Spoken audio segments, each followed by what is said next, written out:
Thank you, Sue, and thank you for the organizers for inviting me. I apologize that I was unable to be here yesterday. It sounds like it was a really lively and terrific discussion, and I apologize for, I was saying to Sue, I always feel a little awkward and embarrassed coming in what feels like in the middle of the discussion, but I wasn't here for the beginning, so correct me and bring things to my attention afterwards for things that I should have paid attention to. So I want to start by acknowledging my sort of partners in crime. I'm going to be talking about pieces of what I'm going to be talking about are drawn from a particular project on ethics in the learning healthcare system that I conducted with my fabulous and lovely colleagues, and here they are. So let me tell you what I want to do today. I was asked to talk about changing ethical paradigms. And what I want to do is introduce you to what I'm going to call Paradigm 1, which you might call an historic paradigm, but I guess I would also argue it's alive and well today, and there are some good reasons for that, but I also want to argue that I think there are some problems with it. So Paradigm 1 is the distinctions paradigm, is what I'll call it.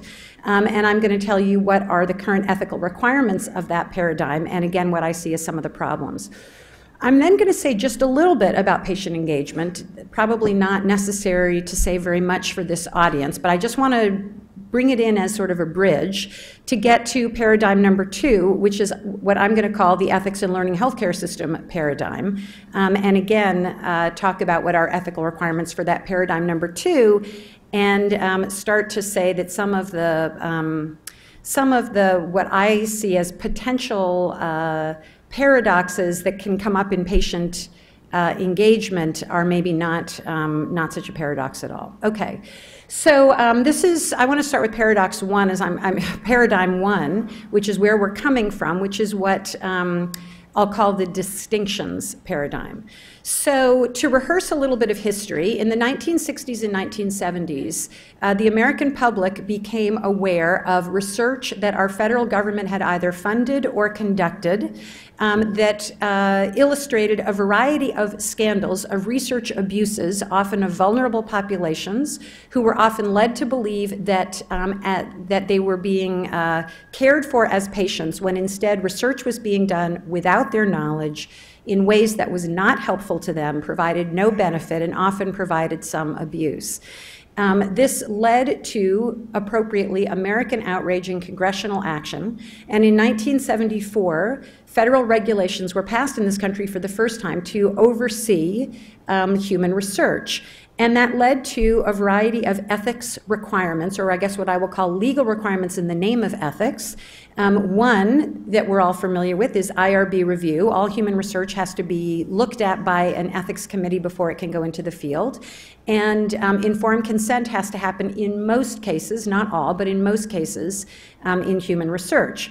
Because the new regulations said research activities have to go through this oversight and clinical care activities don't, an immediate first requirement was to say, to what do these regulations apply? And that meant research had to be defined. And so the regulations started to define research, and a lot of academic scholarship also began to define what is research. Again, because of this important practical application, that things that were called research had to have all this ethical oversight, and things that were clinical care did not have to have any such oversight. So the regulations, so I have a slide here with 5 things that my colleagues and I have said are categories of distinctions, the things that have been used in the literature and in regulatory definitions to distinguish research from practice. And I have put under them what the flip side assumption was about what that implied about practice. So the regulations say research is an activity that is intended from the get-go to produce generalizable knowledge, the assumption being that practice is intended to help the patient at hand exclusively.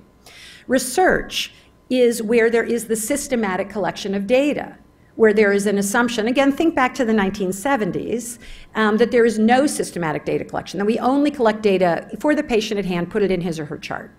There are then additional claims from the literature about what is research and how it's different from clinical practice.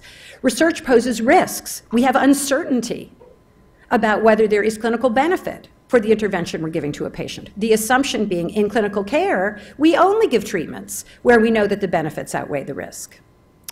In research, there are burdens that arise from activities that are not necessary for clinical care, right? We ask patients to do things above and beyond what is necessary for their clinical care, extra questionnaires, extra tests. Again, the assumption is that in practice, every single intervention or test, duplicated test, triplicated test, contributes to good care management.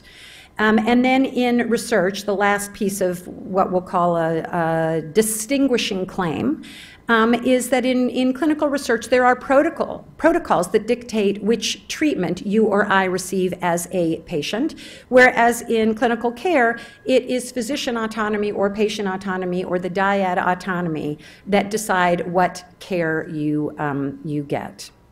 So problems with this paradigm. And again, we would argue that there are practical problems, conceptual problems, and moral problems. So the practical problems is that there is complete confusion. And one of the things we did in our work, and I don't have time to show it, is focus groups, both with patients and with providers. And there are some really stunning and I would say amusing quotes about the ways that people try to navigate this distinction when to them the activities look really remarkably similar.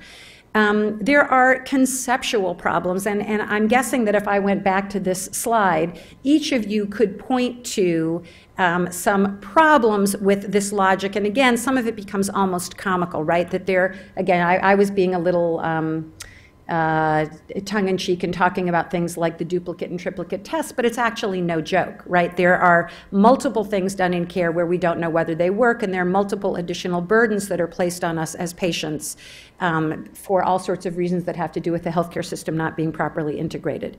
So, so this slide is pointing to some of those conceptual problems. A conceptual problem for people who don't live in our kind of academic wordsmithing context. A conceptual problem is a problem where, for a good conceptual definition, you could say something like, this is a table. The characteristics of a table are blah, blah, blah. And all the things that have those characteristics are a table, and things that don't have those characteristics are not a table. It's a way to provide a definition. We're saying that those words and claims of the definition aren't working. So as explication of that, of course we generalize from practice. And we sometimes go into practice with some understanding, or certainly we go into quality improvement activities, which, by the way, don't have to go to an IRB, with some expectation that we'll try something in a rigorous way, we'll learn from it, and it will improve care for the next set of patients who come along. We collect data systematically in practice, whether we want to or not. It's now required in so many ways. For your hospital to be accredited, it's required. Again, for quality improvement, it's required. There are many, many ways in which clinical care data must be aggregated in the current American healthcare context. There are many errors and risks of practice. Nobody wants that to happen. It's not on purpose. People are working really hard to avoid it. But this idea that clinical care is absent of risks or will never impose an intervention that has more risk than benefits is erroneous. And at the same time, the flip side of the coin is that we've moved away from the research paradigm of the 1970s and 80s, where clinical research was only about testing experimental treatments. There is so much research today that is comparing things that have been FDA approved for decades to see which one is better, keeping track of treatments that have been used for 30 years to see how they really play out in different populations of patients, where it's hard to argue that that kind of research poses any more risks than the regular clinical care patients would have received receiving those exact same treatments.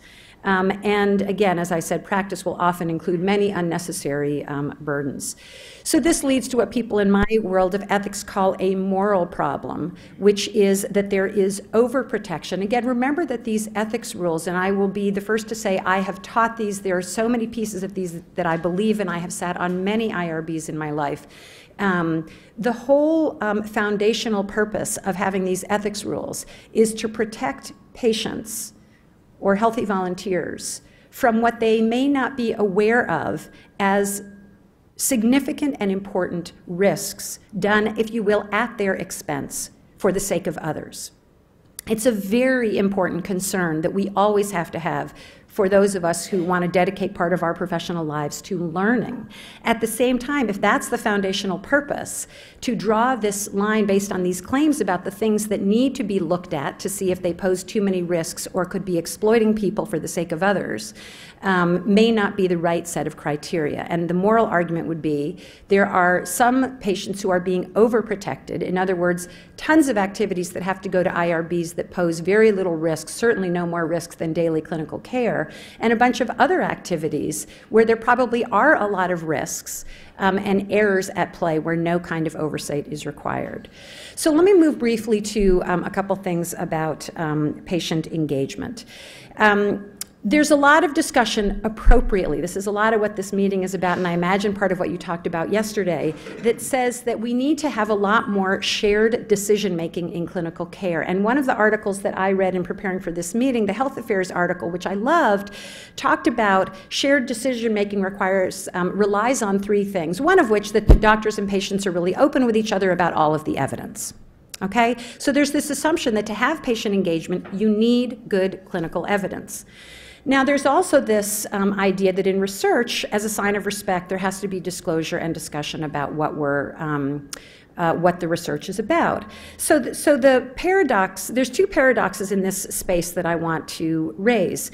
One is shared decision-making relies on good evidence. It's sort of like a catch-22, but we have so little evidence, really, to be able to tell people about.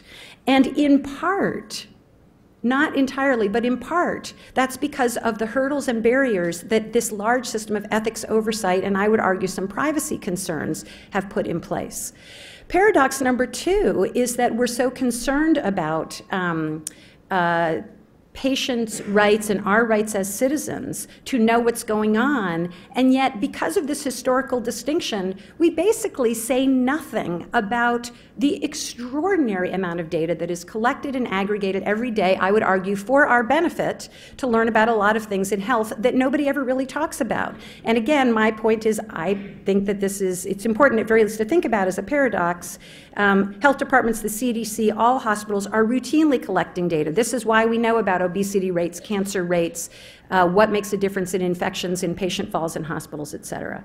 So I want to really briefly introduce what I'll call paradigm number two, which is for ways to think about ethics and the learning healthcare system. So the learning healthcare system, again, I am going to make the assumption that a lot of you in the audience are really familiar with this, draws on language from the Institute of Medicine. The learning healthcare system is where care and learning are deliberately integrated. It's not just that research is going on at the same time as care. There is a philosophical view that these must be and can be integrated. There is an assumption that high quality care and learning depend on each other. There is a synergy there. Research with experimental drugs will still happen, but that's a little bit separate and not what I'm talking about. There is when we can learn systematically from care, we ask questions like, what are the outcomes of different treatment choices that are given all the time? And what are the outcomes of different care approaches? So this slide is the one slide that introduces some of the work that my colleagues and I have done that say, a learning healthcare system is an ethical good. If we want evidence to give to patients for shared decision-making, we have to have good evidence. And in order to get that evidence developed in an ethically acceptable way, there need to be 7 foundational ethical commitments as you structure and run a learning healthcare system. Some will sound familiar and some maybe are a little bit less so. You always have to respect the rights and dignity of the patient. You have to respect clinical judgments. You have to have a commitment to always providing what you know to be the optimal clinical care to patients. It can never be compromised for the sake of learning. Avoid imposing non-clinical burdens and risks. And certainly talk to people about them if there will be any. And then some newer ones, address health inequalities, and really maybe not part of traditional ethics guidelines. There must be some commitments on the part of clinicians and the part of patients to participate in the learning process when it will not compromise your clinical care and when it will not pose unnecessary burdens. So I think this is my last slide, which just says, so maybe this paradox is not quite so great. Patients are clamoring for better evidence and data, and we have done some focus groups with patients ourselves where it is often the people with the most significant chronic illnesses who are saying, give us more data.